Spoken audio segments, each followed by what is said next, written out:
Why Not? A queer podcast. Thank you to our sponsor, Pineapple Healthcare, an award-winning primary care clinic right here in Orlando. Pineapple Healthcare offers mental health counseling, HIV, STI testing and treatment, and specializes in care for the LGBTQ plus community. Open Monday through Saturday. Call today at 407-553-6336 and schedule your appointment. Pineapple Healthcare. Better together. Hi, everybody. I'm Rick Todd. And I'm Jeremy Williams, and you're listening to Wine, Why Not? A queer podcast. episode 172. All right, here Whoop, we whoop, are. whoop. Listen, before we jump into anything, I have to. I'm so excited about this, and then I got so sad about this. So the only way to fix this is to talk to you about it. So I was like, scrolling on the interwebs as one does, and I got influenced, and I saw this thing, and I'm like, this is amazing. Jeremy would love this, so I bought it for you. And then right after I bought it for you, like some vague memory started creeping into my mind that maybe you already have this and maybe you saw this and were influenced and bought it, and that you were equally as excited to show us this thing and then showed it to us. And I have like a very vivid memory of this thing that you showed to us and what it looked like. And then I'm like, but I can't tell if it was real or not. So then I started asking people who listen to the podcast if they remember you talking about this. And they're like, no, I don't. But then I talked to Caitlin, and she's like, maybe he did it off screen, and maybe. So anyway, I'm really excited about this. I hope you don't know anything about it and that you're going to love it. But be honest, if you have it, then tell me, and I'll laugh at myself, because it's not like it costs a lot of money. So we're not talking like I'm out of $100 or anything. It's just really cool. All right. So it's this thing. I saw it, and it was this dude saying like, my wife yelled at me to stop buying stupid shit online. Yeah. Does this ring a bell? Does it ring a bell yet? Maybe. I don't know. I buy so much stupid shit online. All right. So here it is. It's this wallet that when you slide your ID into it, your face ends up here, and you got Batman and it turns you into Batman. Yeah. I did tell you about it. I do not own it. Oh, well, how exciting. That is very exciting. Now you will. I won't defile your present by putting my ID in there and showing you what it looks like. But I will use it, but I did recently buy a new wallet. And then I'll tell you, I have this very vivid memory of you like putting your ID in it, and it just being all red beard, and then you being disappointed in it, and then like I don't know if this. So this. I didn't hope happen. That's not what happened. No, this did not happen. I hope it's not what happened. You must have had a dream that foretold of my bushy beard being. If that's the case, and like the thing that's in my mind actually ends up happening, that's it. I'm changing jobs. I'm gonna be be clairvoyant. You can be who is that one little twink that you and Ryan love? Tyler Henry. Yeah, the gay medium. Ryan hates him, by the way. I love him. Oh, I thought he liked him. No, Ryan thinks it's all BS, and he hates it. Well, like he's not wrong. I don't know. I want a reading. That's the only way I'll know. I must have a reading. Yeah. Yeah. And there are things that I know that, like, for people who have passed, that I have not shared with anybody. And if they can tell me those things, I will be a believer. I want to believe. I watch those shows, all of them, and cry the whole time. Interesting. It happens. I would like to be a believer. I would like to be a believer, but I don't like either one of those. I don't know music. Popular music, I don't know it. And I was at a thing this weekend, and somebody was playing a Justin Bieber song, I guess, and somebody's like, "Oh yeah, Justin Bieber," and I'm like, "Oh, he sings this?" I had no idea. There's something about Baby something. I'm just kidding. I know that's a popular song that he sings. Anyway. I just recently saw Justin Bieber. It was a TikTok on Jimmy Kimmel when he has them read tweets about themselves. Yes. And Justin Bieber was reading a tweet that said, God, if you give us back Tupac, we'll let you have Justin Bieber. And he looked so sad when he read it. I was like, Aw. oh, that's sad. That's sad. Poor- I'll tell you, Poor kid's there's been through a lot. two things about He's been Justin through a Bieber. lot. Yeah. Number one, he's hot. He just is. Okay. Number Yeah, two, okay. um, Not my thing, but yeah, I can see why people think he's attractive. when I He's think a of little. him, He's a little. He looks dirty, and I don't mean like dirty, like like gross. I mean you mean like he rough looks trade? Like he needs a bath. He looks like rough trade. That again, let me say, he's hot. When but when I think about him, it makes me sad because he was mistreated and tortured. Like I mean, look at the people that surrounded him when he's coming up and what's happened in their lives. There's something back in the background that's really horrible. And so I hope, I guess he's making music again. And he's getting through it all. So that's good. But, they had to fuck him up. That's all I'm saying. Anyway, here we are at 172. Here we are. Got any great At facts for us? 172. I actually have a couple that I found very interesting. The big one that I found, the Cessna 172 aircraft. I think is how you say that. Maybe not, since you chuckled. No, I'm just laughing because it's like the only thing out there for 172. I cannot afford a private plane, so I'm going to assume that's how. But it's more commonly known as the Skyhawk. It's the personal, like 4-seater personal plane that all the rich people have, and it is the most popular aircraft in history, with more than 44,000 being built. Yeah. That's interesting. And I read that there's a common folk tale that it's called the 172 because the wings are 172 square feet, and that's not true. They're 174. It's just it's a myth that they like to tell people in the private plane world. Well, Anyway. Speaking of aircraft myths, do you remember the TV show Wings? I do. Yeah, it was a part of NBC's must-see lineup during the 90s. It lasted 172 episodes, airing Really? from 1990 to 1997. I loved that show. Yeah. It's a good show. It's one of those that a lot of people don't talk about. Like, everybody talks about the 90s, Friends and Seinfeld, but nobody ever talks about Wings. Yeah, and Tyne Daly's son was in it, and Thomas Hayden Church was in it. And Thomas Hayden Church, is that the Marvel bad guy? He was Sandman in the third Spider-Man Yeah, movie. he played like the dumb mechanic character. Yeah. Everybody loved him.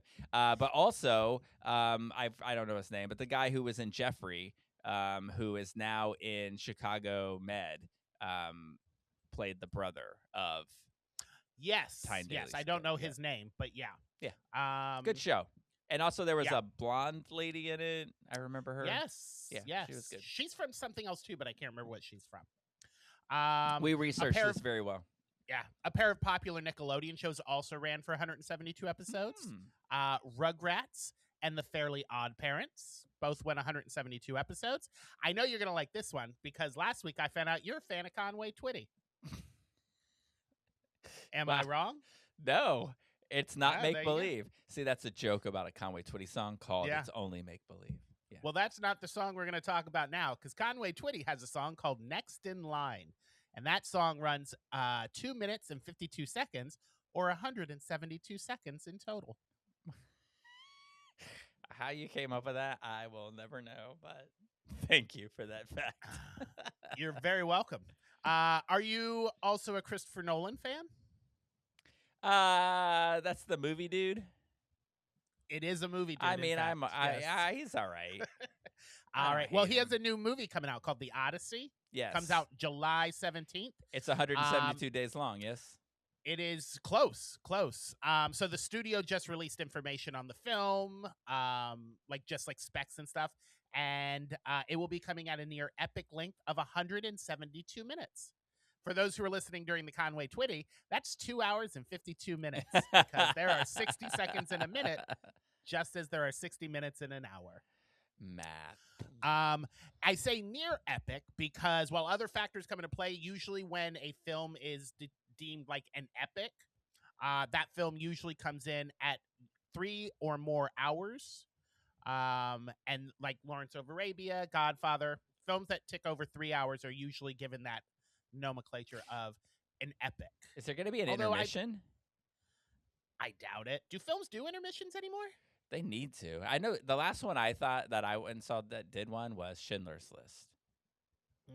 That movie, the one that Adrian Brody just won an Oscar for the year before. Oh, that one. The Brutalist. Yeah. I believe they had an intermission put into that movie. Oh, I watched that in my house, and I definitely put an intermission in. I put a nap break.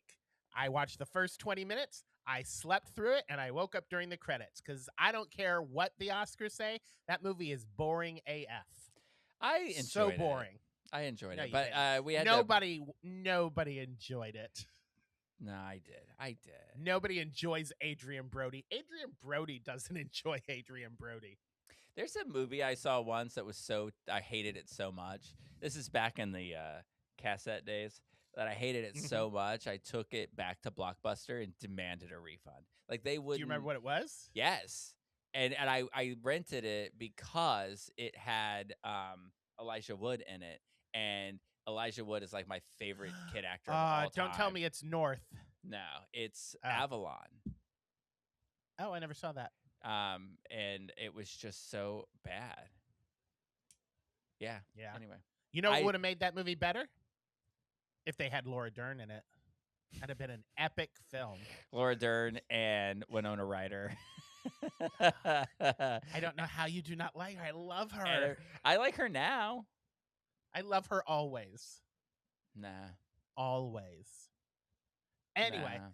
my last 172 factoid I got for you is Pokemon number 172 is Pichu, a small electrified mouse-looking Pokemon that is the original form of probably the most popular Pokemon, Pikachu.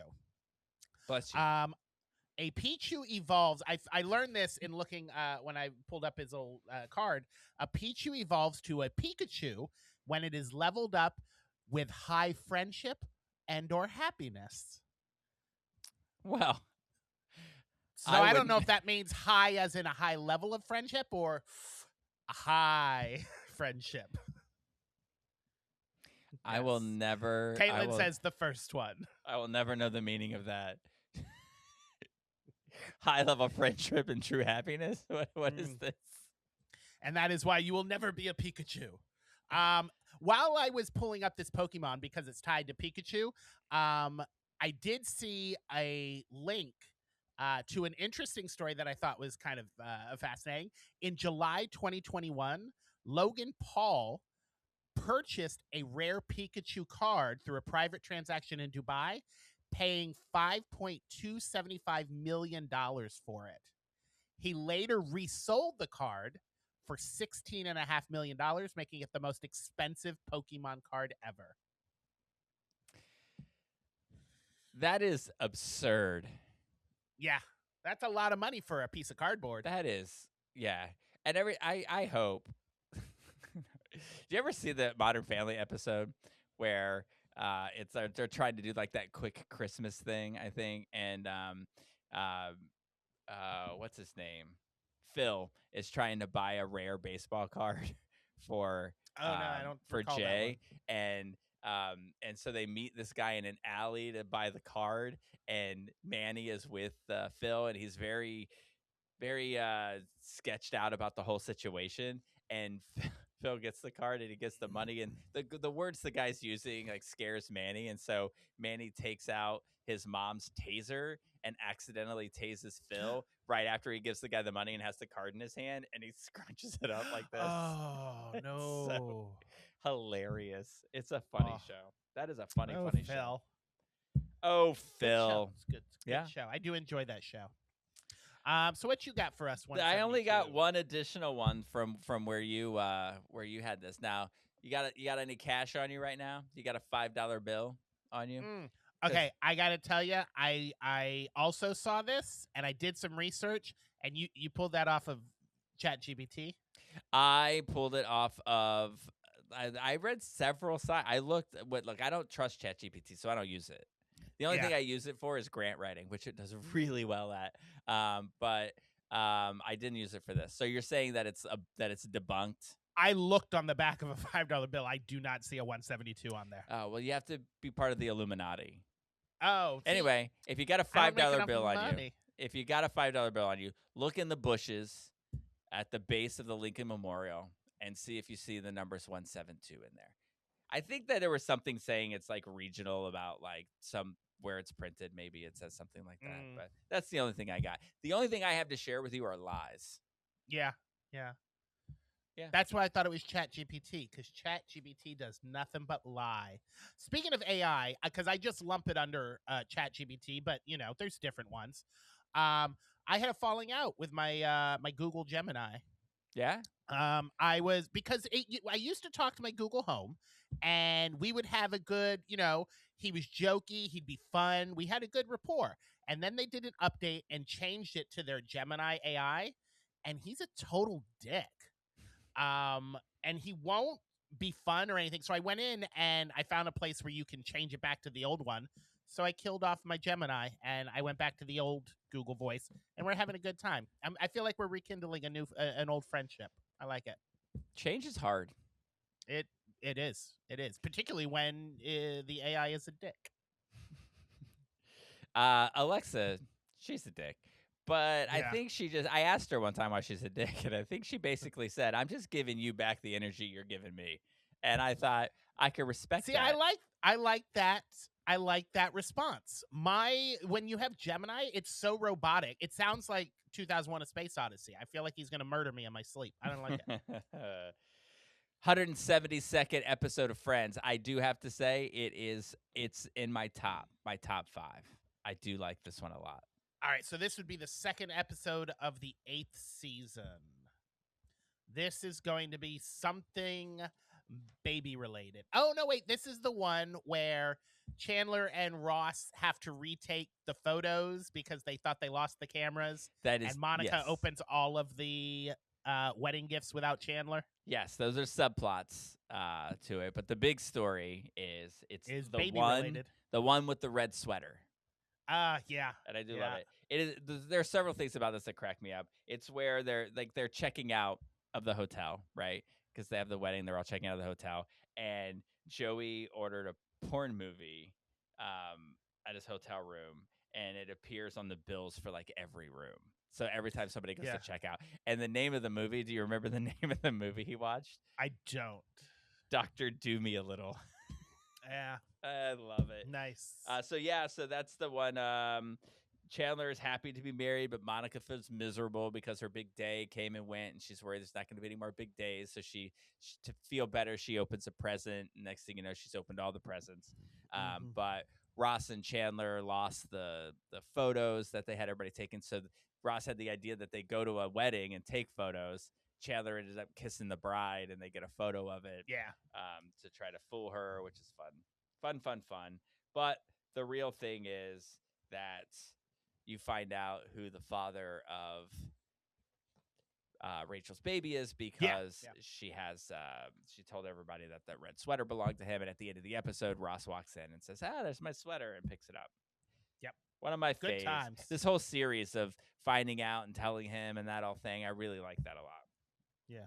Did you know that episode was directed by David Schwimmer? One of 9, I think he directed. I didn't. Here's some other trivia facts about it that I thought were fun. When Monica's opening her wedding presents, she gets a KitchenAid mixer, but she already has the exact same one on the counter. That's a prop. That don't work. When the audience reaction was so loud when they found out that Ross was the father of Rachel's baby that Jennifer Aniston had to come out and calm the crowd down so that they could finish the scene. All right. Last fact about it is it marks the last episode that Tag is in. Oh, I like Tag. I have a fun fact. It's Fringe General. And this is partly made me happy, but partly made me sad. Because I had several friends and a brother reach out and say that they listen to us regularly. And I was like, oh, thank you. And they 3 different calls and said, love the episode. You guys talked about Friends a little too long. Really? So, yes. Apparently, we went on for like 10 minutes about whatever the episode of Friends was last week. And I got several calls saying, hey, tone down the Friends stuff. It's not a Friends podcast. Well, I have two and things I said, to well, say. kind of it is. Well, you know what? When I will admit this, when I go to do the description of it, every time AI wants to talk a lot about how we talk about Friends, and I'm like, it's not a Friends podcast, and then it's like, then why do you talk about it so much? Listen, number one, I like Friends.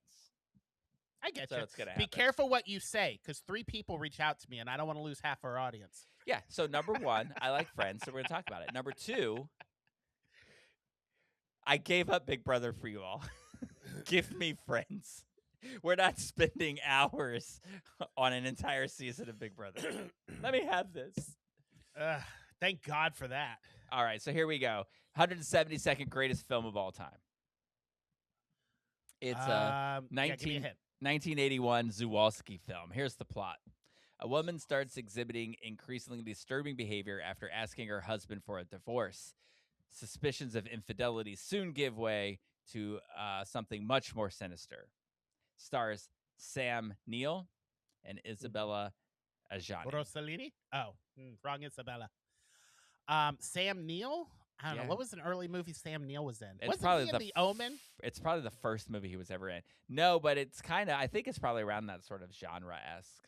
And it is 'cause one he word. Started in horror movies, I believe. You are I right. don't know. It's Possession. Possession. All right, now this one you might Kind get. of like Omen. Kind of like it. 172nd greatest director of all time.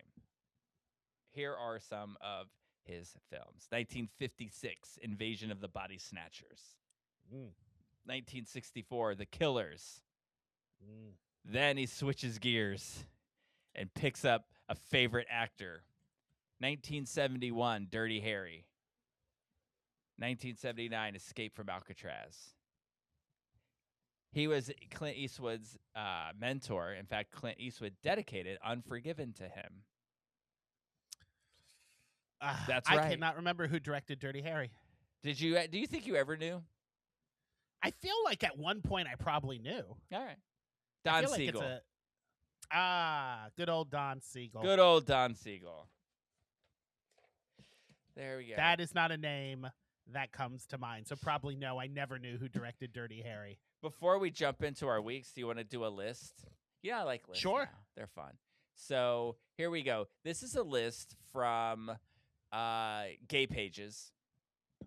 Gay Pages essay. I don't know where the essay is. But this is... I don't care for that. I don't think that these are... maybe it's like South Arizona. Who knows? I don't think these are in order, right? So there's no order to these. It's just 20, the 20 hottest gay actors. 20 hottest gay actors. When was this list made? Oh, let's see if it's got a date. Boop-a-doo. Let me scroll to the bottom here. It's funny because we're looking at a page of gay actors. Scroll to the bottom. I'm going to say that it's pretty recent, maybe. Okay. Let's just say it's within the last 10 years. Okay. The reason I asked because last year's Sexiest Man Alive, Jonathan Bailey, is pretty hot. But 10 years ago, I don't think he would have been on anyone's list. So this it has to be older than that because he's not on this list. Okay. Also, some hot gay actors from 10 years ago are not so hot anymore. Also, I want you to take this all with a grain of salt because no, this is written in stone. When this I tell is the you definitive list. When I tell you who number 20 is, okay, tell me 20. You're gonna be like, okay. So I know what direction to go in. Chris Colfer. Oh Jesus.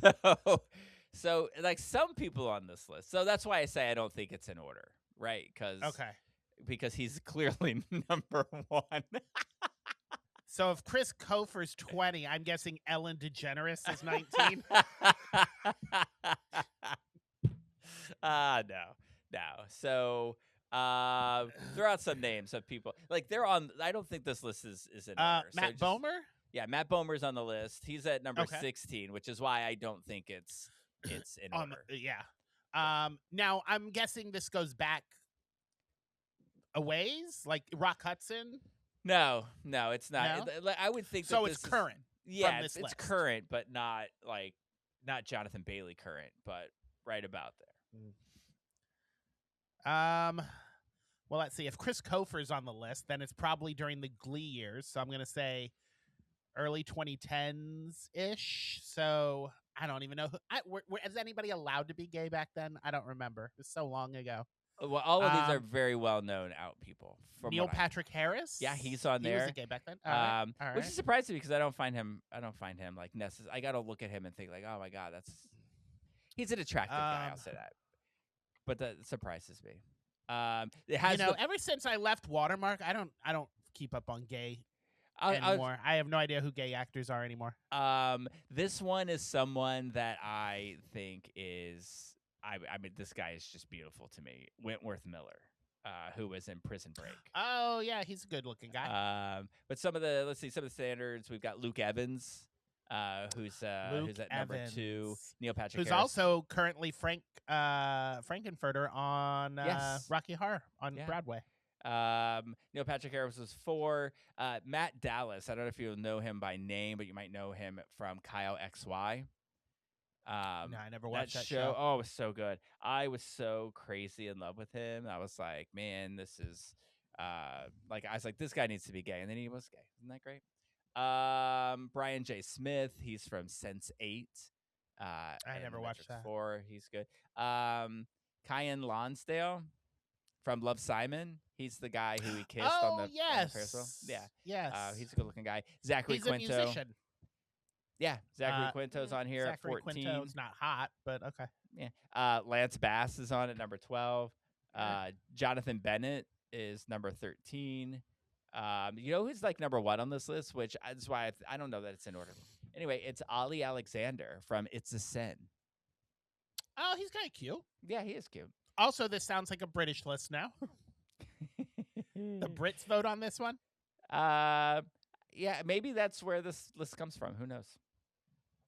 Luke McFarlane from Hallmark holiday films. He was also in Bros. Yes, I'm surprised that you mentioned that.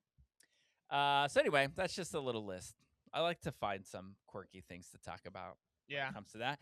How was your week, Jeremy?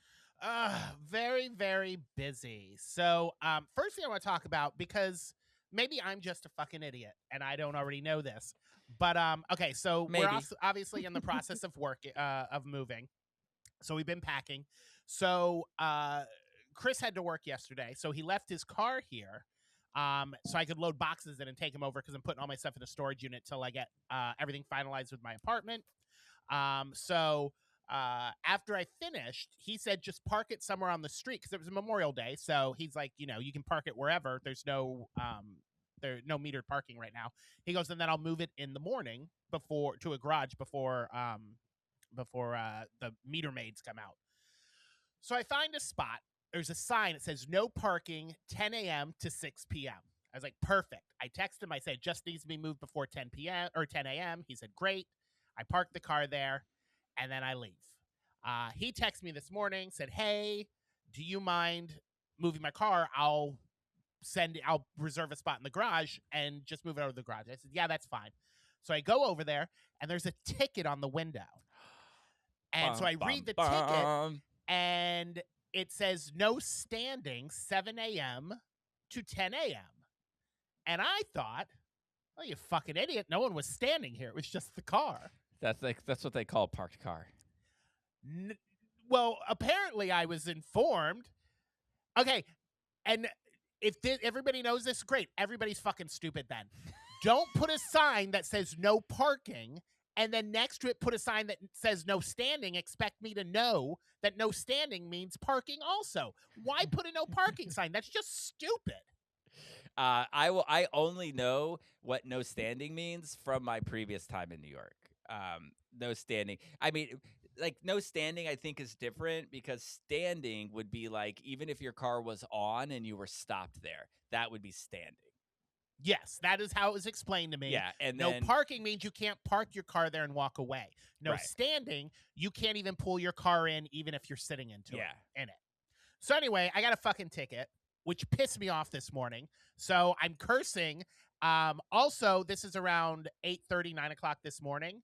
So all the fucking horse carriages are heading out to Central Park, and guess where they're all coming from? The fucking horse garage, whatever the fuck they call it, the stables behind my building. So I'm stuck behind a bunch of horse and carriages, reading this fucking ticket. And then I go to turn down the street that the garage is, that Chris made the reservation, and they have it blocked off because they're doing maintenance on the street. It's a one-way street. You can't get to the fucking garage without that fucking street. So he's like, you need to find somewhere else. And I was like, you know what? Fuck you, dude. Fuck you. Fuck these horses. And fuck that meter maid. Jeremy, So I called Chris, and I was very angry, and he found another garage, and I parked the car there. You have never sounded more New York than you do at that very sentence. That was just so obnoxious. I see why people are pissed when they drive in New York. I was just driving for like 20 minutes, and I was already pissed. I'm curious, what is a standing violation in New York cost? $115. Woo!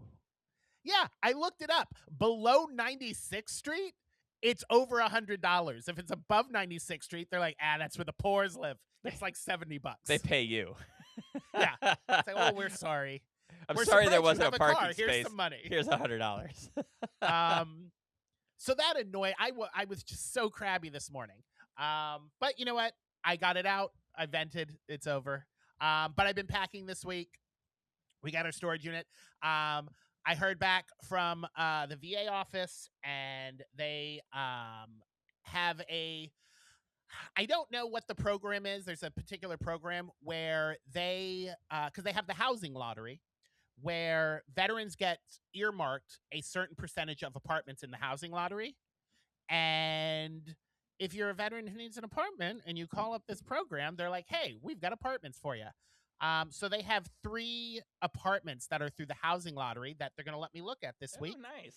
And I've been approved for the program, so I should have an apartment by next week. So putting everything in storage for a little bit, and then I'll sleep on Chris's couch for a few days until everything gets settled. But yeah, everything is good. I will have my own apartment. They were like, which borough would you prefer to live in? And I was like, ooh, nobody's ever asked me that question. I was just told where to live when I came here. So I said, I'll look at apartments anywhere because I just need a fucking place to live. I said, but preferably Queens or Manhattan. Brooklyn, if I have to. Don't send me to Staten Island. No. Don't do it. No. I will move to Jersey before I move to Staten Island, which is funny because Staten Island basically is New Jersey. I don't know. I lived in Jersey, and I wouldn't live in Staten Island. Do you know that I watched a TikTok on this? I found this fascinating. And stop me if I already told this story on this podcast because I don't remember anything I talk about these days or who I tell it to. But did you know that the reason Staten Island and Ellis Island and Liberty Island are all part of New York, even though they're in Jersey waters? Do you know why they're part of New York? No. I will tell you. So when Sir Earl of York, or whatever the fuck his name was, the guy who discovered New York, and it was named after him, he was given all of New York and the entire Hudson River. And he also had part of Jersey. And he had this friend, the Earl of Jersey or some shit. It was Jersey something. All and he facts. gave it to. He said, "Hey, Jersey, you're my buddy. Here is the land, but you can't have the water. So the water and all the islands belong to New York. Jersey just got up to the shoreline. So when they became states, Jersey was like, well, that's not fair. We want a beach. We want some ports. So they split the Hudson in half. And New York said, you can have the west side of the Hudson River, but we're keeping all the land. Staten Island, even though that's part of your state, we're keeping it. Ellis Island, Liberty Island, we're keeping all that shit. So technically it's all in Jersey waters, but New York land. Because we had a friend named Jersey who we didn't like enough to give them the land, just the water. We've all got a friend like that. Yeah. You could come to the party, but you can't sit with us. Yeah. I'll get you a glass of water, but you get no food. I will say this about Jersey. Hoboken's nice. Yeah. If you live in Hoboken, ain't nothing wrong with that. Oh, Blue Eyes is from Hoboken. Oh, nice. Yeah. I think Jon Stewart's from Jersey. So, Jersey's got a Bruce Springsteen. Jersey has a I mean, lot. I think when people trash Jersey, they're talking like deep Jersey, not like the shore right next. I think they're talking the Jersey Shore people, not the Jersey Shore itself. Well, no, I mean even like the Jersey Shore. Yeah, I mean I think you're talking like right across from Manhattan. That's not the Jersey Shore. No. Yeah. I'm talking when people talk about Jersey, they're talking about the Jersey Shore people, the TV show. Yes. So who are avid listeners, by the way. So hey y'all. Hey, how you doing? Hey fan. So got approved apartment. I'm just writing down my notes right now. Oh, so I called some favors in at work because I was busy. I was working all sorts of hours this week. You and I are gonna go see a show tomorrow. Yes. Tomorrow? No. Yes. Next week. No. Next week. It's on the 3rd. Oh, I'm gonna have to look. I'll work it out. I'll get it. I'm here. I'm in. I thought it was Orlando. tomorrow. I moved my shift tomorrow. I should have said something about that because I thought maybe you were confused. But it does say, like the text I said, June 3rd. We're going. I don't look at dates. I just saw you said Wednesday. Anyway, so I moved that shift, and while I was doing that, I was talking to one of the girls working. I said, "Hey, do you want to pick up some extra hours?" And so she took my shift tonight, so I don't have to work today because as soon as we're done here, I am going to pick up a U-Haul truck. And I have you know what a TaskRabbit is? The app TaskRabbit? Yes. I have a TaskRabbit coming to help me move the heavy furniture. Hmm. And I know that I shouldn't do this. I should probably pick the TaskRabbit based on their rating and how good of a job they do. But I didn't. I picked it based on his picture. So he'll be here soon, and I'm excited. So he's going to help me move furniture. And then I won't be here. It's kind of sad because this is a dumpy apartment. Don't get me wrong. The ceiling caves in. The floors are uneven. It's very dumpy. This building is way too old. It needs a fresh scrub from the inside and rebuilt. But I'm a little sad as we're winding down my first year. Well, it's your first New York apartment. You always remember it. Yeah. I keep hearing that Madonna song in my head. Yeah, you should just be my playground. No, erotica. No. Okay. Just Keep play that hearing when your erotica in my TaskRabbit head. gets there. I'm sure that Yes. he'll really earn that rabbit name. No, just me. I know what you meant. So yes, so that's basically what I've been doing: working and packing and hiring TaskRabbits and cursing meter maids. But we had some really bad weather here. So I feel like saw New the York fucking videos, man. Holy shit! Did you see the lady get swept away on the Holy bus? shit! How does she not have a lawsuit against the city? Like He's so far away from the curb. You got to pull that bus up onto the curb. Like when you see a river coming down, you got to drive up to the curb. So when they get out, she got swept. She went face first into that curb, dude. That was some shit. Yeah. I just looked. I get off at 5:00 next Wednesday too. Oh, good. I was gonna say good. you better get off. I bought the fucking ticket. No, we're good. We're good. Yeah, we're going to see Dog Day Afternoon. It's exciting. Yes. Before the Tonys, right? Yay. Yeah, because the Tonys are the second week in June. Yeah. Or the second Sunday in June, I think. So that happened, and then did you hear about the subway surfer who died? No. New York was all over the internet. On Twitter, I don't recommend looking at the video, but there's a video on Twitter. A 14-year-old and an 18-year-old were subway surfing, and this was one of the above ground trains. I think it was probably in the Bronx, but I don't remember. And the 14-year-old fell off the train down the elevated tracks and died, and the 18-year-old got injured. But there's a video going all over Twitter of this kid. I don't understand subway surfers. I don't. What is the act of subway surfing? You climb on top of the train, and while it's moving, you stand and surf it. There's room for that? Apparently not. This is an elevated train. Okay. In, Gotcha. The Bronx. Well, that sounds dangerous. But some kids are doing it in the tunnels, and it's this whole thing. They have a whole campaign about advising kids not to do this because there have been I thought I wrote it down, but there's been like 8 or 9 deaths in the last year of kids subway surfing. It's crazy.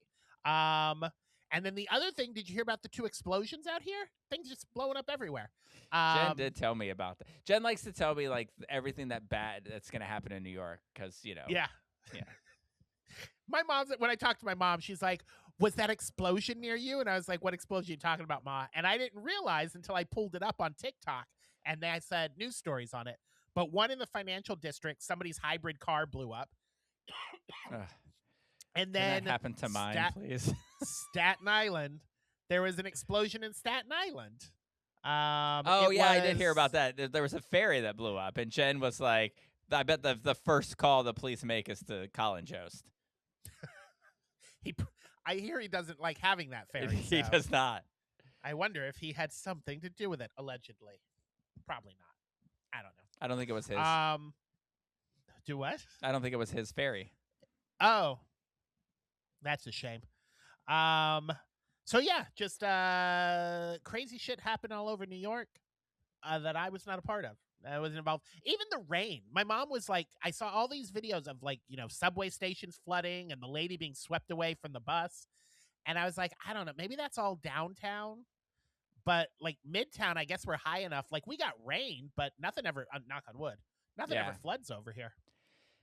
Yeah, I mean that's like where this apartment is, that Dill's going to be in. It's up, up there in the numbers and in the elevation. So people kept talking to me like, "Oh, did you see it's flooding and blah blah blah." I was like, it'll never happen like that up there. I mean, it would have to be the day after tomorrow floods in order for it to hit that apartment. Yeah. But I mean that was my week. Awesome. How was your week? It was good. It was very busy. And torturous and wonderful all at the same time.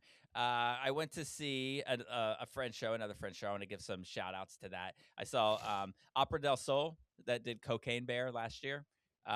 Did Heated Rivalry, which is a musical spoof of Heated Rivalry. It is, it's silly. It's exactly what you would expect from a parody, for like a French parody of a show, of a popular show. But I just want to point out that vocally, it's the best French show I've ever seen. Like the voices and the singing. There's a guy in there who played Ilya. His name's Ethan Garepi. I don't know if I'm getting his last name right. He's adorable. You would love him. You would follow him around telling him you're going to the cottage kind of a thing. He recently performed at 55 Below. November of last year, he was in a show called That's So 70s there.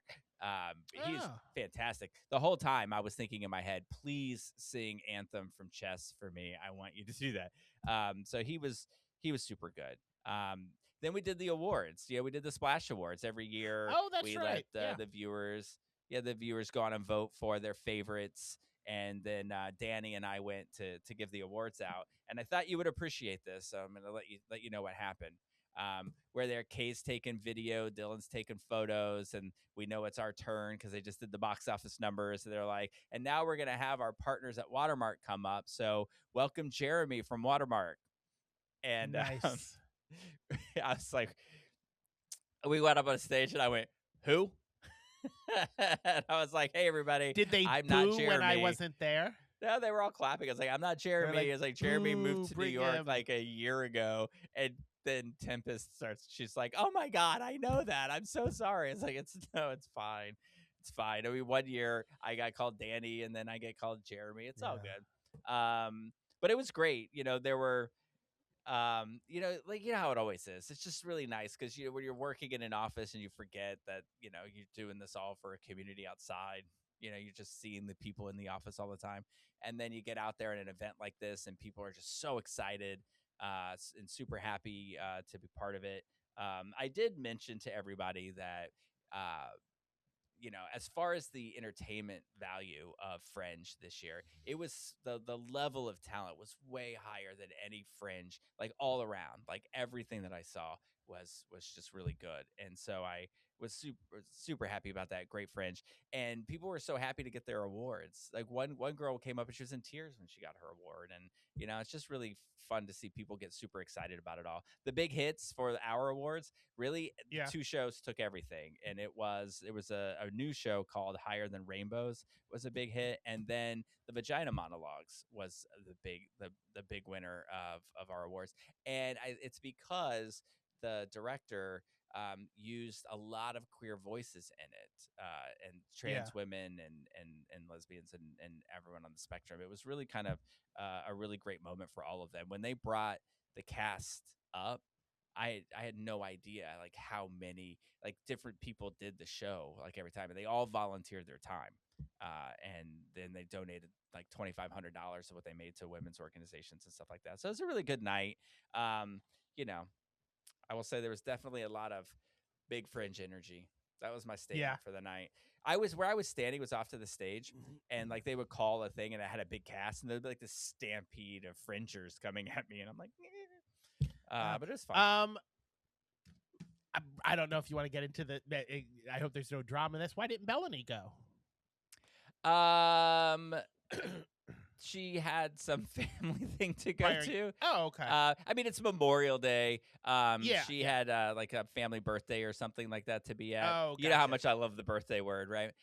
Indeed. But she'll be there next year, so Fringe can start practicing saying the name. Because that Melanie, was she'll be there. That was the first event that her and I did. Like that was her first event last year. Her and I did the awards, and that is when they had the espresso martinis in a can, and we're giving them away for free. And I can say this now because I don't work there. I was wasted when I gave I don't remember if I even told you this. Yeah, I was like 6 cans in, and I was up there like loud and screaming, "We love you, Fringe!" That's probably where they're like, "Bring Jeremy back." You admitted this on the podcast, and had I been drinking? And drank the espresso martini can, right? Because you took some with you. I did. They were God, those were good. I gotta get some more of those. Those were really good.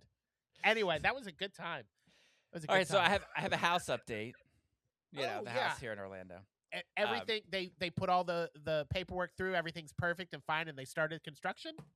So they had the 20th, right? Was like the deadline for them to like review the permits again.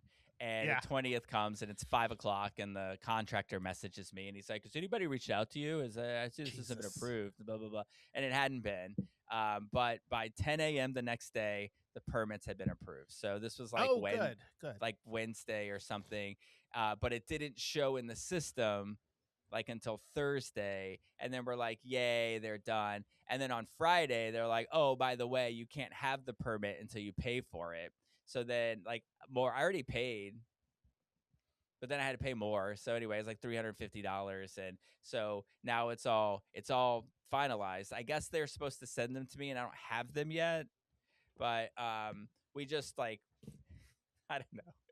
You gotta know how fed up we are with this whole process. It's just we're so fed up with it. And so we were having my family over for Memorial Day.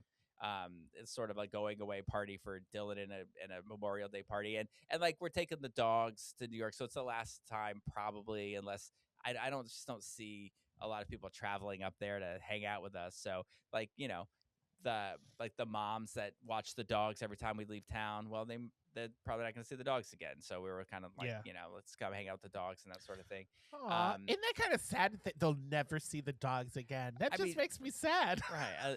Unless we decide after a year, like, well, Dylan's like, I want to go back to Florida, then they'll see them and that sort of thing. I'm not trying to say like anyone's kicking the bucket soon, but like Amber's 8. That's how it sounded. Amber's 8. I don't know if you were talking about the dogs or the moms, but you made it sound like someone was towards the end. We're in the hilltop with a 3-floor walk up. So unless we move in a year, so it'll be a while anyway, if at all. So so we had the party there, but we sort of ripped down the construction film that they put up and moved shit so that we could have room because we're just like fed up with it. Anyway, I wake up this morning at 6:41. I have a text message from the contractor, and he's like, "Hey, is it okay if we start today?" Yeah. You could start. You could start 3 months ago if you wanted. I mean, you kind of started. There's a big trench that's been in my yard. look, so when they build a huge trench like that, there's this huge mound of dirt, right? It's been there so long. Dylan had to mow the mound of dirt the other day.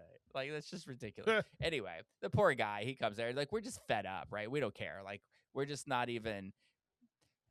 I don't know. He shows up this morning and he's kind of looking around and we're going over things. And I'm like, I keep saying things like, like, I understand it's been 6 months, so you may have forgotten these things and blah, blah, blah. And he's kind of like, wow, you're not going to be here for a while. Like, well, you're responsible for this and this. I was like, yeah, if you check a text message from 2 months ago, you'll remember that I told you we bought the flooring 2 months ago. So here it is. And here's this. And here's, and I was like, and bye, good luck with everything. So now he's really nice. He's a really nice guy. He's just as frustrated with the process as we are, but they're doing electric today, and they're, I think, doing the floor, like not laying the floor, but lifting it 5 feet. So all that's happening. Anyway, it's all happening, and I just thought it was funny. It's happening the week that we're going, because he's like, he was kind of questioning a lot of things about leaving, and I was like, well, I said living like this for 6 months takes its toll, and we had to just say, what can we do to fix it? What can we control? We can control this living environment, so we're going to move forward with this plan for Dylan to move to New York. So anyway, that's all exciting and underway. The only other big thing I did this week was I played in a softball tournament. Now, oh, lovely. There's this the like gay amateur sports league national thing. It used to be called NAGA, which was like National Amateur Gay Athletics Association or something like that. But now they've changed it to iPride. So this was the inaugural iPride Cup, first tournament of that its was kind. a good change. The first name sounded a little close to something else. Yeah,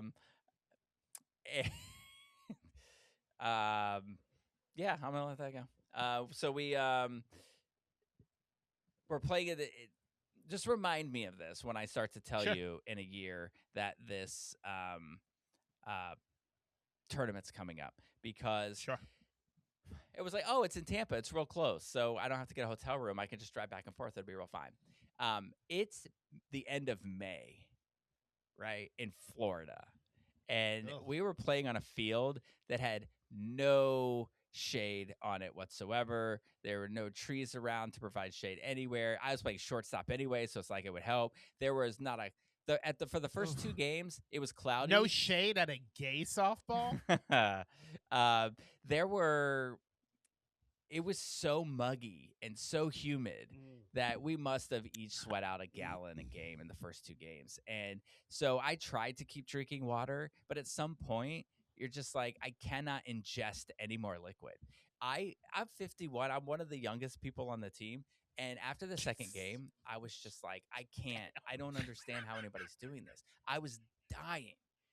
Just running to first base was a struggle. After the third game, I had to go out to Dylan, and I was like, please go to the store and buy bananas and oranges or something.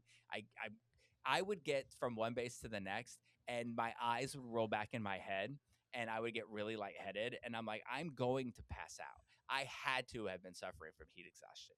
It was just so crazy. We played 5 games that day. And what sucked too is that after like the second game, like the humidity got better, but the sun came out and was scorching. Like there's a burn hole on my lips from how hot the sun was, right?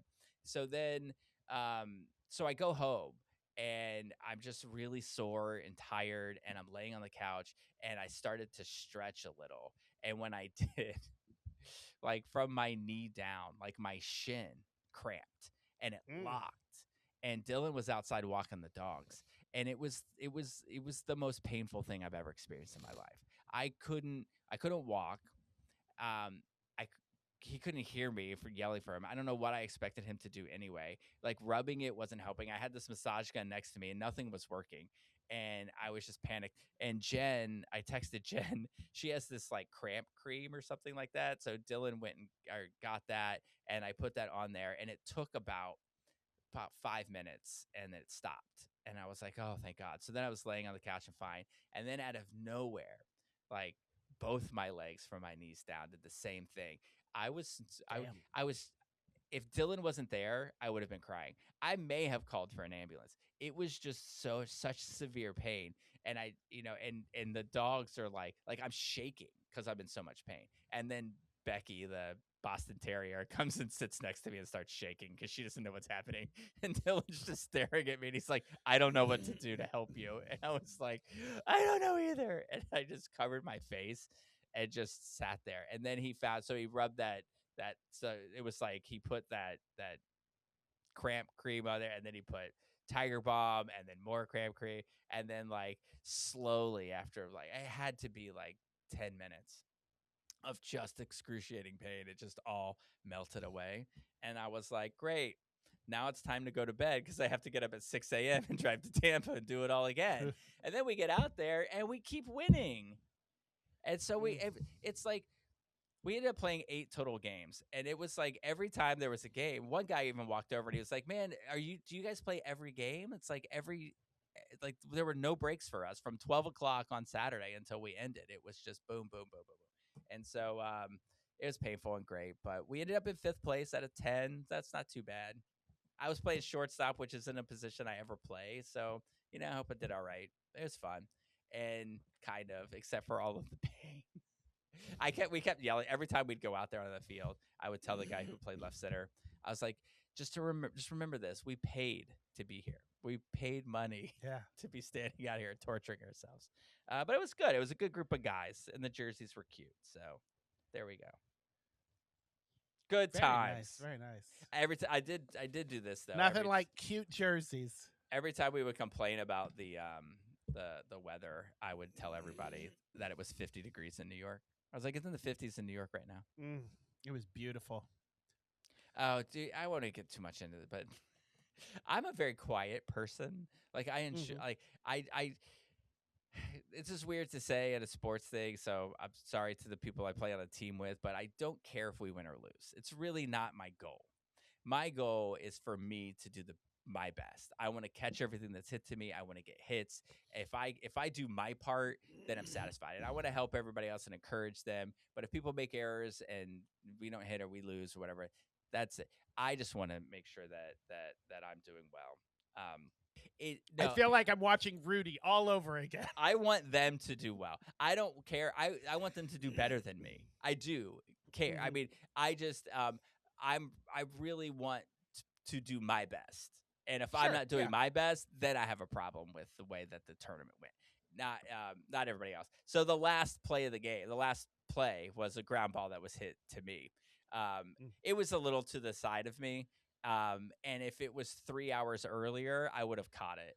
But it was not 3 hours earlier, and I was dead. And I told them, I was like, I'm sorry, the ball was just faster than me. At that one. And I was like, I promise you I didn't do it on purpose. But Jen was very happy. Oh, this is what I was going to say, is that I'm very quiet. But there were people, I played with a bunch of new people that I've never played with before. Yeah. And they are not quiet. They are the opposite of quiet. In fact, some of the people have been were kicked out of a previous tournament for being too loud. And some people were asked, I was told, not to go to certain tournaments because of that. And so, and because it was scorching hot outside and there was no shade, fans and everyone were in the dugout with us. And so there were like little children chanting songs.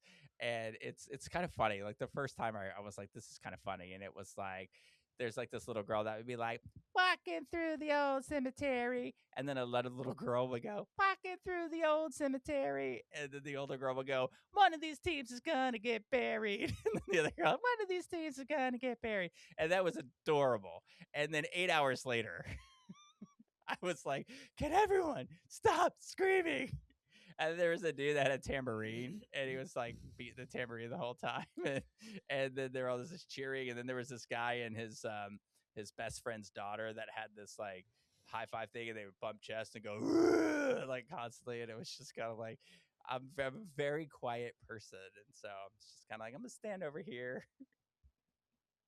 Good times. Hey, guys. Anyway, yay. I'm glad you asked a question to help bring that home, because after I saw that thing, I was lost. I was like, what the hell was I even talking about? Yeah. My brain is still mush, is all I'm saying. Yeah. It was a very long, hot tournament. But like I said, I had a family over for Memorial Day. Adorable. Our pool broke, so Nice. we didn't have a pool party. But Oh. we did have.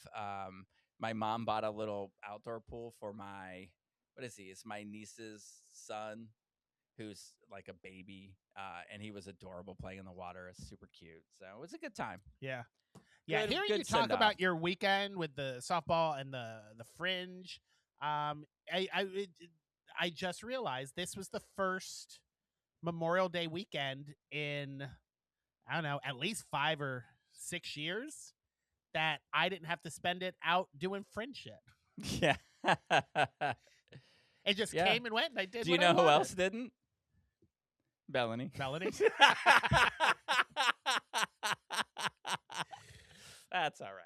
I don't mind leaving my family to go give out some awards. It was Yeah. really great.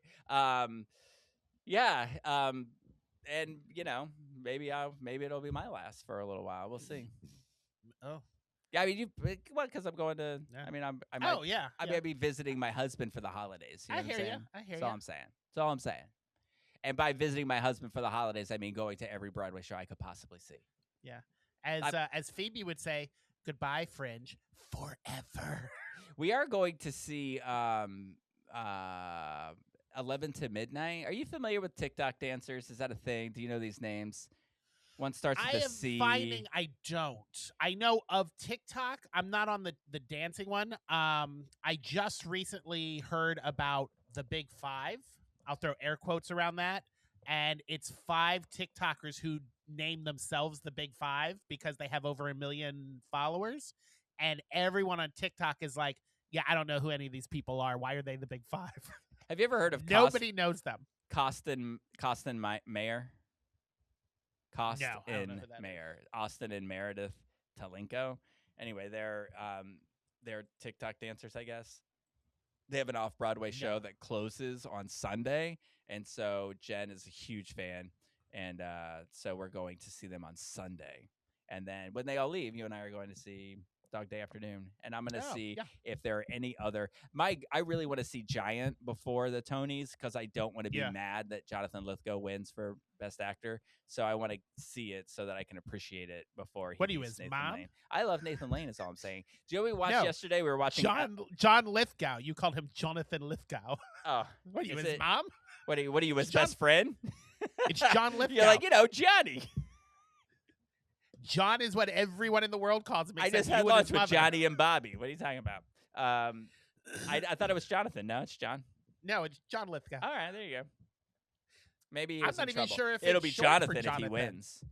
We watched that sketch. will. It's funny at timing too because Dylan's moving on Friday. So yesterday we were watching old SNL skits that like popular ones, and that one from the 50th anniversary about Pete Davidson and David Spade wanted to move to New York, and John Mulaney was working a hot dog stand, and so he had a hot dog and a bag of cocaine or something, sing a song about New York and why they shouldn't live there or the history of it. And Nathan Lane was in there singing instead of Hakuna Matata, it was cocaine and some vodka. And it was hilarious. And I was like reminded of how much I love Nathan Lane. So I love Nathan I'm putting Lane. the vibes out there. I'm sure the voting's all in and tabulated. I mean, and so He already has 2, so if he doesn't win a third, that's fine. true. Oh, I and don't they know don't if like John to- Lithgow even has one. And they don't, the But- Tonys don't like to double up. So that's why Audra McDonald didn't win. It's not because that other girl was great. She already has 6. Right. That's why she didn't win for Gypsy. It's not because the other person was more talented. It's just because, that's going to be like a few All good men politics. to me. Like All I will always be politics. mad. And By the way, Saigon. born John Arthur Lithgow. Not even a Jonathan. Oh, wow. Not even Wow. a Jonathan. Well, I really screwed the pooch on that one, huh? So Not even his mother calls him Jonathan. we watched a movie. We did. A Can I very odd movie. Not outwardly gay, but some gay undertones, It's definitely. gay. There is the gayest thing that happens in this movie, and so they don't say that this character is gay. They don't say anyone in it is gay, but there's a scene that happens, and I'm like, no straight man does that. No straight man does it. When we get to it, I'll tell you about it. I mean, in all honesty, I don't know any gay men who do that. Listen, when I was in college, right, there was this guy who he had a lot of questions for me because I was out, and it was a Southern Baptist college in North Carolina in the 90s. And so I was hated by people and intriguing to other people. And this one guy, he just seemed to be really interested, right? And we were friends and he was nice and blah, blah, blah. But every time he'd come over and ask me questions about being gay and stuff like that, then he would turn the lights out and go, "Do you want to wrestle?" I was like, "Get out of you are not straight. Get out of my room." Like, no one does that. No straight man just wants to wrestle a gay man or another man just for play. You turn out the lights and say, "Do you want to wrestle?" Listen, if you're a straight man out there and this is something you enjoy doing and it's just totally you keep platonic, attaching straight to that as if this is a common thing with gay men. I have never been with a gay man ever who wanted to wrestle. it's the weirdest thing. So when that scene happened and their faces were like an inch apart and then he goes, "Let's wrestle," I was like, gay. Like, there's the justification for watching it. Anyway, the movie's called Lurker. Lurker. It's on HBO Max right now. Yes, it is a movie film. Movie was all the rage last year, 2 years ago, when they put The Substance out with Demi Moore. That was like their big, hey, these are big awards show players with independent film. And this is definitely an independent film. Yeah, it's definitely an independent film. Very independent. You can tell by its fast-paced nature. Yes, and its grainy look. And the fact that it's in Los Angeles. And I get it. You're filming it on an old camera. Can you just stabilize it, please? Right? Okay, so the first thing I noticed with this movie, the two leads look familiar. Yes. But when I pulled up their filmographies, I'm like, the movies that I've seen that they were in, I don't remember them in there. So I guess they just have one of those faces. Do. No, one of them. Okay, so the guy who plays Ollie or Oliver, the celebrity in the show, the pop star, he's Gran Turismo. He was the kid in Gran Turismo that was the best video game. I never saw it either, but I do remember him from the commercials. But in Saltburn, right? We watched Saltburn. He's the guy that was close to Jacob Elordi's character, and so the new guy was jealous, and so he slept with him, and then got him kicked out of the house. And I remember thinking like, oh, he's cute. He's a very good looking guy. But I definitely remember him from Saltburn. I never watched the TV show C, but Dylan recognized him from that right away. And then, but the other guy was in Boy Erased, which I think we may have covered on this show. I don't know. But Theodore Polarin, but I don't remember him from it. Yeah. Ollie was also in Midsommar, which I saw, and I don't remember which one he was in that, but apparently he's one of the group of friends. So which one was? Ollie. Oh, okay. Zach Fox is in it, and you might recognize him. So one of the boys playing video games the whole time, like the one that kept staring at him or that told him to take his pants off when he first came into the room. Yeah, tell me this isn't a gay show. Yeah, I've had more gay men say "take your pants off" than say "Hey, let's wrestle." He was in Abbott. He's in Abbott Elementary. He's Janine's boyfriend in the first season. And, yeah, I don't watch that show regular enough to recognize anybody who's not main cast. That show is so good. That is a funny show. Anyway, she's good. The main one is she's going to play Betty Boop. Really? In a live action movie. Yeah. I can see that. I can see a lot of Twitter can't. I just gotta say, stay off of Twitter, everybody. It's a cesspool. Get over yourselves, people. A made-up cartoon character can't be played by a black woman. Please. Get over yourselves. Yeah. Anyway, moving along. What did you think? It's an interesting film. I didn't hate the film. It definitely has parts of it that are cringy and very hard to watch. Like, I felt very uncomfortable with this guy, Maddie, which is making me very uncomfortable. Like, dude, what is wrong with you? But I didn't think it was a bad movie. I kind of enjoyed it. Yeah, it's cringy. He's a terrible human being. This character, and I mean, he's just from the start he's lying. So the premise of this movie is this famous singer walks into a clothing store in L.A. and befriends one of the workers there, and then brings him into his fold and has him making a documentary about him. But the guy is crazy, right? Maddie is crazy and doesn't, and he's like, you get the sense that he's in love with and obsessed with this singer. And he pretends definitely obsessed with him. He pretends not to know him, which is how he gets sort of ingratiated into this guy's realm. And then, but he's obsessed with him, and he starts doing things to other people to get them kicked out of his circle. And like when he pushed the guy off the ladder, like that was like, you knew right away that because they were all going to London, and his friend that worked with him in the store he invited his friend to a party, and his friend started to become part of that inner circle, and it made him jealous. So when they're on their way to London, one character says, hey, when we get there, you don't have an artist visa. So don't tell them that you're with us. Otherwise, they won't let you in. Just say you're there to visit friends. And she's like, tell it to your friend so he doesn't get kicked out. Well, he, of course, didn't tell his friend. So his friend gets stopped at customs and not let in. And the girl kind of picks up on it and goes and gets him. And then during some photo shoot, Maddie just loses his mind and gets onto the outs while the friend is getting uplifted and he's on a ladder taking a picture. So he just walks over and knocks the guy off the ladder, like breaks his nose. Yeah.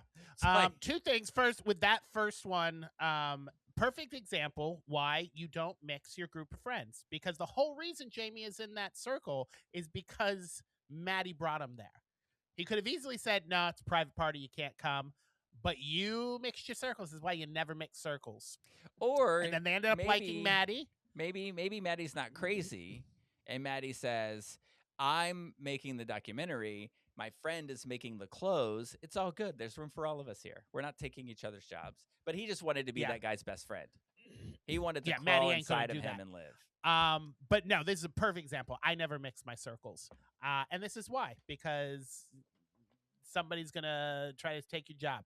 The other one is in the beginning. Perfect example why I hate social media and I'm never posting anything again. Because he's pretending like he does. Oh, I'm cool. I don't know what kind of pop star you are because I only listen to old music. And the way he drew Ollie in is he was stalking him on his Instagram and saw this obscure singer that he really likes and starts playing his music in the clothing store.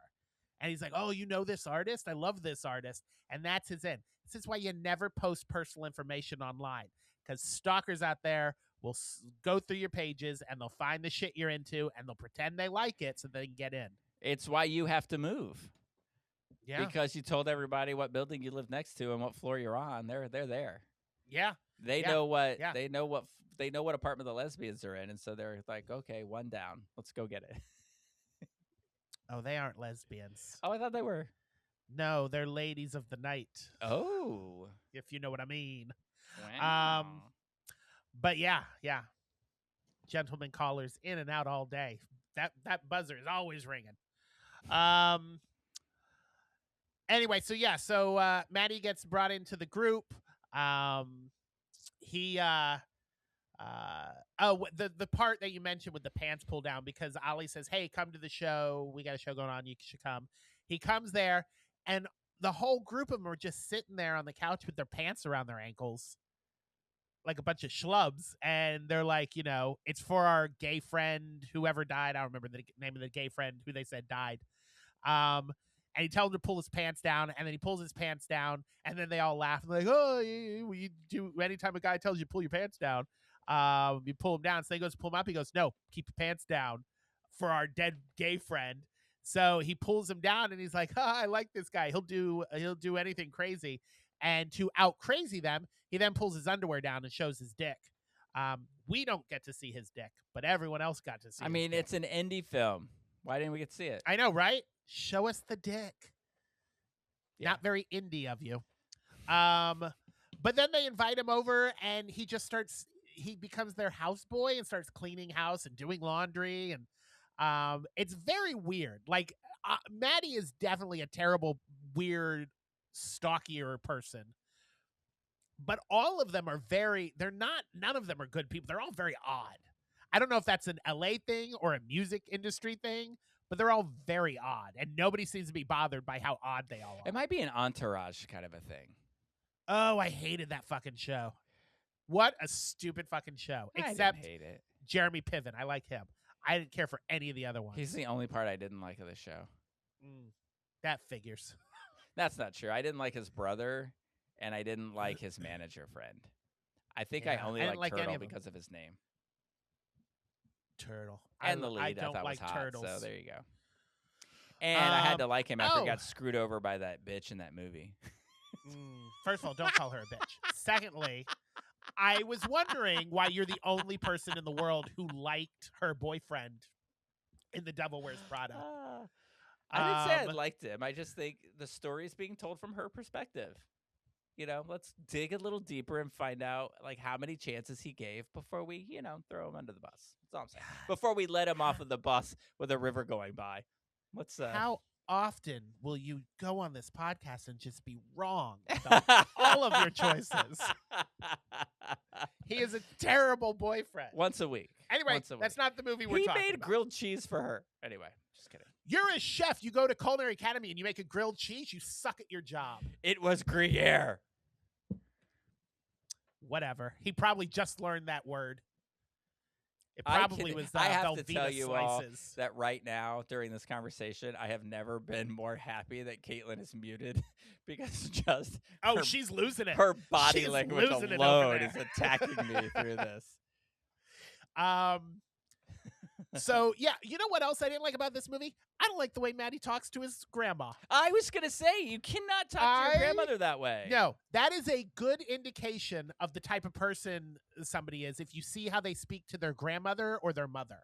Look, he's sitting there, he's dancing with her, and they're having a great time. And then the guy texts him, and he's like, "Oh!" So he like spins her away, pushes her away, runs out and gets the thing. And then she's like, "Where did you go?" And he slams the door in her face. The Texas guy. I was like, "Yeah." She's like, "Where's my dance partner?" He's like, "Shut up, Grandma!" And then slams the door. I'm like, "You're a horrible person." And then I don't know if you were reading the text messages, but did he actually send this one where he's like, "Hey, Daddy, I miss you"? Did you catch that? It was just weird when he was talking to Ollie that? I think so. Like he was trying to think like to text things and erase them. Anyway, and they say I have never seen a movie where the main word of dialogue was yo. Yo, that's how they greet each other. Yo. Everything. No hi, no hello, yo. It's like every sentence had to begin with yo. At one point I wrote down, is there a script for this? Because it really had to feel like they were just making it up as they went along. You know what? It must have, because it won an award for the script. This was nominated for 4 independent movie awards. It was the 2 actors were nominated, Maddie and Ollie. They didn't win, but it won Best First Feature and Best First Screenplay at the Indie Awards. Huh. So apparently congratulations. They like what they saw. Look, it's like you said, I didn't hate it. It was a good enough movie. It just I like some of the characters. I think the lead, Ollie, I thought he was great. He was really good. The other guy was good in his role, but he was just such a dick that it's hard to even like him. Like I think like he was so good in that kind of role that if everything I see him in, very good in it. I'm gonna hate him in everything I see him in from now on. Even if he plays Russell Hitchcock from Air Supply, I'm gonna be like, I hate him. Are you not able to separate the character from the actor? No, it's the character. I understand. That's what I'm saying. The character. If the actor moved on to something else, you wouldn't be able to separate them. Is that why you hate Laura Dern? What did you see Laura Dern in that killed her for you for Jurassic the rest of your life? When she stands up and it's like, "Oh, I got a dinosaur." Poor Laura Dern. You show me what your face would look like if you were being chased by a raptor. She wasn't being chased. She was just in awe of it. And it was the way that it was at the very beginning when she stood up and her arms were back and she's like, "Oh." And it's so stupid. That was the it's so stupid. She's such a good actress and she's in so many great movies. She is. I apologize, Amazing. Laura Dern, that I think of that. But the reason I like Winona Ryder now is because when I see her, I picture that meme where pizzas fly into her The mouth, pizza one, and it makes me happy. And I'm like, she makes me happy now. Yeah, So there you go. It's okay See? because I can't stand the two kids in Jurassic Park, and I know you like one of them. Joseph Mazzello, he's so great. They are so obnoxious in that movie. I hate, and Spielberg does the love, and I like Spielberg, but he'll take a great movie and then he throws a couple of kids in it. I was like, I don't need the fucking kids there. Get rid of them. You sound like me this weekend. I don't need the kids in the dugout. The kids were good for ET, but I didn't think, and I know it's in the book, so we had to put them in. I did not think you needed those two fucking kids in Jurassic Park. They just kept getting in the way. Same thing with the Jurassic World one. Anyway, I keep going on and on about movies we're not even talking about. Do you know why I love Joseph Mazzello? I know you're the one that's like, we got to get out of here at a certain time. Oh, that AIDS movie. Yeah, well, that, and he was in Radio Flyer, I believe, with Elijah Wood, who was like the greatest actor of all time, and he played his younger brother, I believe. Great movie, Radio Flyer. Anyway, yeah. Anything gay about it? We could watch that one. I don't know. I really wanted Elijah Wood to be gay. I don't think he is. Yeah, I don't think he is. I think he's married to a woman. Congratulations. Or my thing is Sean Austin. And they both may be married to women. I don't know. So yeah. So what did you give this movie? You know, I'm gonna give it 3.5 grapes. 3.5? Yeah. Okay. I mean, it's an interesting storyline. Dylan was not a fan. He left in 45 minutes into it. It's very slow. But it's just like, you know, sometimes it was hard to watch, like some of the things, like how awful he was to people. Very, very cringy. Like when he drugged the 16-year-old girl so that the dude would sleep with her, right? I assume he slept with her. Yeah, they didn't specify. So what happened was, because this is the important part of the story. So there was an 18 and up party. You had to be 18 to go in. And he snuck these two 16-year-olds in who were fans of Ollie's and drugged one of them. Ollie, obviously thinking it's an 18 and up party, this girl must be at least 18, ends up going back to his place.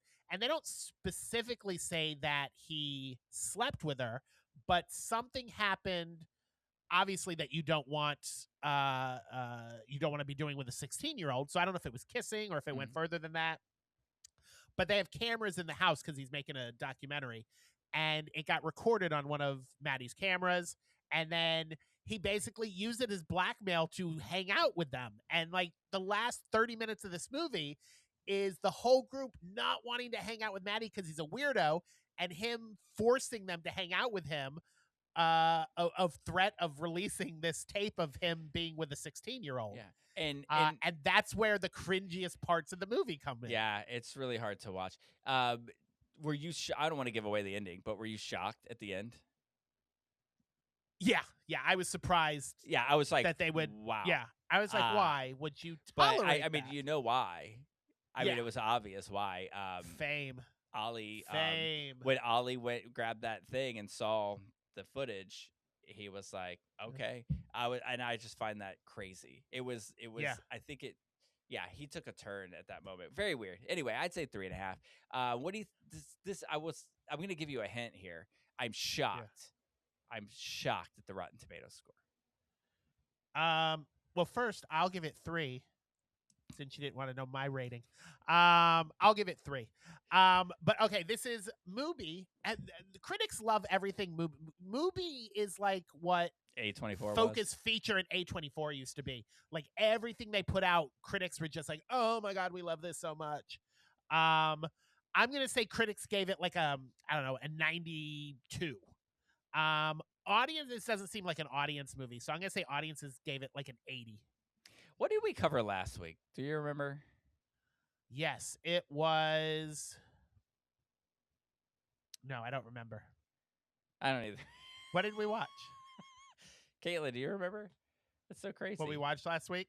I'm going to look it up real quick. No. I've got it right here. Stick with me for. Oh, Kill Your Darlings. Oh, that's right. I thought Kill Your Darlings was better than this. I feel like they're on par with each other, probably. But the scores are so outrageously different. 94 from critics and 85 from audiences. Oh, okay. I find that very surprising. Oh, so a lot of people liked it. I mean, it's fine. Audiences and critics. I don't think you're gonna be disappointed that you watch it. It's just a slow burn, and I think, you know, again, in the last 20 minutes, it's so outrageous and like hard to watch that it takes you forget how boring the first part was, right? Yeah. It takes a minute for it to pick up. And as long as you can get over the cringiness of Maddie's character, I think it's worth watching. It's if you have HBO Max and you got a free evening, pop it on. Oh, you want to see something while we're here, real quick? Sure, yeah. This is the garage door. It looks like they've done alright. so much work. They're framing the garage door, and they're getting ready to close it up. How fascinating! Nice. Work's Beautiful. happening. How exciting! So we will be back next week. Yes. Do we know when? Oh, we can talk about it afterwards. Yeah, we'll be back next week. Next We don't know week. what we're gonna watch yet, but we'll watch something. All right. And until then, the cork is back in the bottle.